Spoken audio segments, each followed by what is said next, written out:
Türkmenistan 2-nji jahan urusuna gatnaşan Türkmenistanly urus veteranlaryna 200 manat möçberinde pul sowgadyny gowşurýar. Bu wardaky karara prezident Serdar Berdimuhammedow 3-nji maýda gol goýdy. Beýleki käbir post-sowet ýurtlary bilen deňizdirilende Türkmenistan öz urus veteranlaryna 9-njy maýda bellenilýän ýeňis güni münasibetli iň az pul sowgadyny berýän ýurtlaryň hataryndadyr. Galy berse-de ýeňisiň 78-nji ýyl dönümi bu bayramy özüniň propaganda maksatlarynda giňden ulanýan Russiýanyň Ukraina itaty çözýän wagtynda bellenip geçilýär.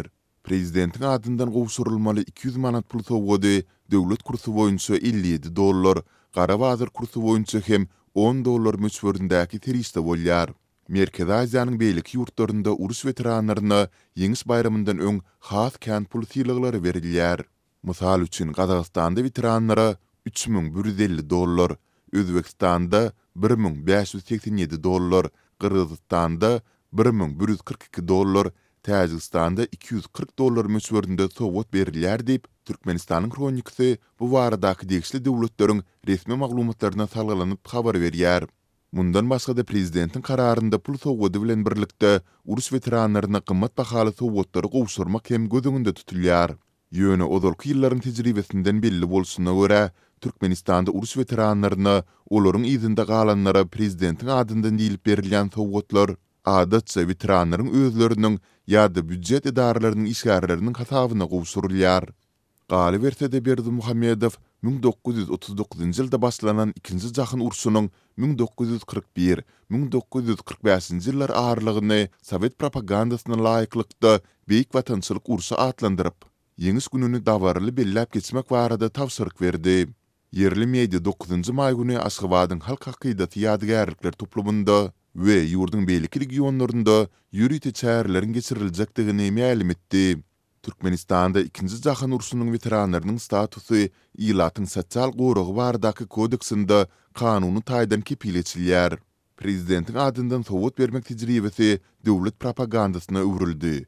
Veteranlardan başga da ýurtda prezidentiň adyndan 8-nji martyň öňü sirasynda aýal gyzlara pul berilýär. Şeýlede köp çagyl enelere, owu hojalyk işgärlerine, açsynaslara, it ideýänlere, sportçylary dagy wagtyl sowgat dawara bilen gowşurulýar.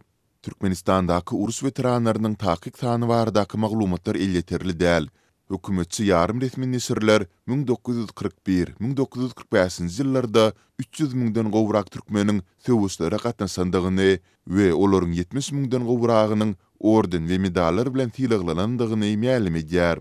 Ýurtdaky ýapyklyk, metbugaty edilýän berk döwlet gözüçüligi Türkmenistanly veteranlaryň durmuş şertleri, görýän kynçylyklary barada anyk maglumat almak, olar bilen söhbetdeşlik gurmak mümkinçiligini tasdan ýoga çykarýar.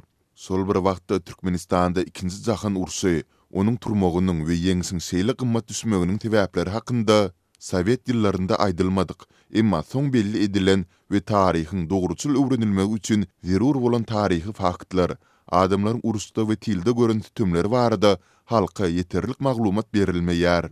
Şeýle-de Türkmenistanyň döwlet metbugaty beýik watançylyk urusy jümlesini 5 ýyl ara kesmeden soň 2018-nji ýylda gaýtadan ulanmaga başlady. Ýogsa 2013-nji ýyldan başlap bu sene Türkmen metbugatynda diňe 1941-45-nji ýyllarda bolan urus diýilip agdalýardy. Bu ýyl 2-nji jahan urusunda gazanylýan ýeňsiň ýyl dönümi Russiýanyň Ukraina itaty çözýän wagtynda bellenip geçilýär.